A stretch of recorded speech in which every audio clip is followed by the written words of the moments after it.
9वां महीना स्टार्ट हो चुका है और अब आपको आगे क्या करना है ताकि आपकी जो डिलीवरी है वो एकदम नॉर्मल तरीके से सुरक्षित तरीके से हो पाए। नमस्कार दोस्तों, मैं doctor Pallavi Mishra Ayushman health care Mainpuri से स्वागत है आपका मेरी यूट्यूब की फैमिली में। दोस्तों, आज की वीडियो में मैं आपको बताऊंगी कि अगर आपका 9 मंथ स्टार्ट हो चुका है तो आपको अब आगे क्या करना है। अपनी डिलीवरी के लिए आपको अपने आप को कैसे प्रिपेयर करना है। जैसे ही आपका 9वां महीना स्टार्ट होता है, आपको हमेशा ये क्यूरियोसिटी होती है जानने की कि अब आपकी डिलीवरी कब होने वाली है और आपकी डिलीवरी सुरक्षित हो, इसके लिए आपको क्या करना चाहिए। तो आज की वीडियो में मैं आपको वही बताने वाली हूँ कि अगर आपका 9 मंथ लग चुका है तो आपको अपनी डिलीवरी सुरक्षित करने के लिए क्या-क्या सावधानियां बरतनी चाहिए, क्या-क्या चीजों का आपको ध्यान रखना चाहिए। तो शुरू करते हैं आज का वीडियो। 9वां महीना लगते ही आपको क्या करना है, आपका सबसे पहला काम होगा अपने डॉक्टर के पास विजिट करनी है।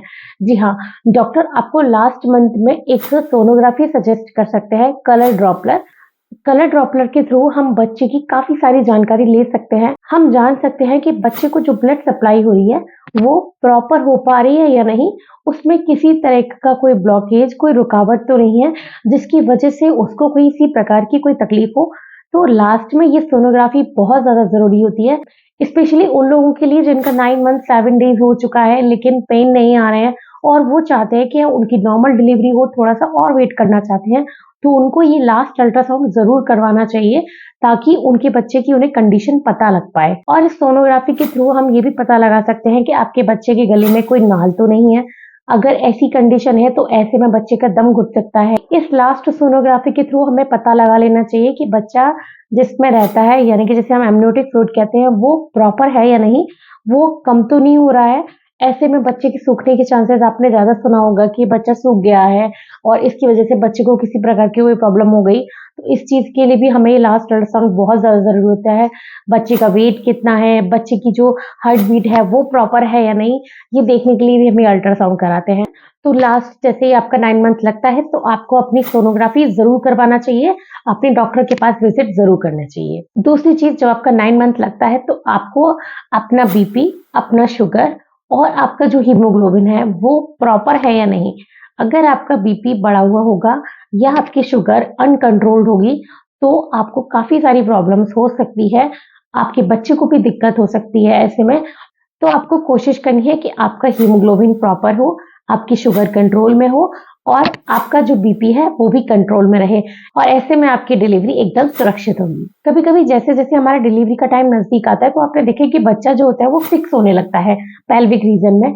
तो फिक्स होने की वजह से कभी कभी उसके मूवमेंट्स भी कम आपको फील होने लगेंगे, पहले की बजाय अब वो मूवमेंट्स कम होने लगेंगे। अगर ऐसे में आपको लगता है कि आपके बच्चे के मूवमेंट्स कम हो रहे हैं तो आपको थोड़ा सा पानी पीना चाहिए, थोड़ा रेस्ट करना चाहिए और कुछ मीठा खा लेना चाहिए।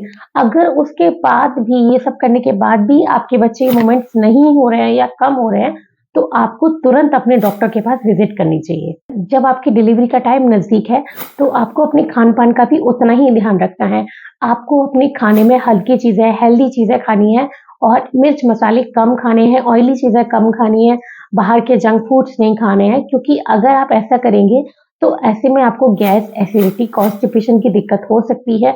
और कभी कभी ऐसा होता है कि आप अपने डिलीवरी वाले पेन में और इस कॉन्स्टिपेशन, गैस, एसिडिटी के पेन में डिफ्रेंशिएट नहीं कर पाते हैं कि ये किस चीज का दर्द है, तो ऐसे में आपको परेशानी हो सकती है। तो इसलिए अपने खान पान में हल्की चीजें खाएं, मिर्च मसाले कम खाएं और थोड़ी थोड़ी देर पे कुछ ना कुछ खाते रहें। पांचवी चीज जो आपको ध्यान रखनी है वो ये है कि अगर आपका डिलीवरी टाइम नजदीक है, 9 मंथ लग चुका है, तो आपको ध्यान रखना है कि आपके जो पेन है वो स्टार्ट हुए हैं या नहीं स्टार्ट हुए हैं। क्या ऐसा तो नहीं है कि आपके जो पेन है वो धीरे धीरे स्टार्ट हुए फिर वो बंद हो गए हैं। अगर ऐसी कंडीशन है तो आपको अपने डॉक्टर के पास विजिट करना चाहिए। दूसरी चीज जो आपको इसी में ध्यान रखनी है वो ये कि अगर आपको पेन नहीं आ रहे हैं लेकिन अचानक से आपका वाटर बैग लीक कर गया है, पानी की थैली फूट गई है और आपको पेन बिल्कुल भी नहीं है, तो ऐसे में भी आपको तुरंत अपने डॉक्टर के पास विजिट करना चाहिए। अगर आपको ब्लडिश डिस्चार्ज हो रहा है तो भी आपको अपने डॉक्टर के पास विजिट करना चाहिए। आपको पेन आ रहे हैं तो आपको अपने को डॉक्टर के पास विजिट करना ही है। तो इन चीजों का आपको ध्यान रखना है। अगर आपका 9 मंथ लग चुका है तो ये 5 चीजें अगर आप फॉलो करेंगे तो आप अपनी डिलीवरी को सुरक्षित तरीके से करवा पाएंगे। मैंने अपनी लास्ट वीडियो में आपको बताया है कि आपको लेबर पेन स्टार्ट होंगे तो आपको कौन से 5 साइन आएँगे जो कन्फर्मेटली आपकी डिलीवरी के साइन हो सकते हैं और आपको अपने डॉक्टर के पास विज़िट तुरंत ही करना चाहिए। तो आपकी डिलीवरी अगर नज़दीक है तो आपको वो वीडियो भी ज़रूर देखना चाहिए, उससे आपको काफ़ी हेल्प मिलेगी, आप अपनी डिलीवरी सुरक्षित तरीके से करवा पाएँगे। मेरी वीडियो अच्छी लगी हो तो उसे लाइक कीजिएगा, चैनल को सब्सक्राइब ज़रूर कीजिएगा। अगर कोई क्वेरीज़ है तो आप कमेंट बॉक्स में पूछ सकते हैं और आपका कौन-सा मंथ चल रहा है ये भी आप मुझे कमेंट बॉक्स में ज़रूर बताइएगा। Thank you very much.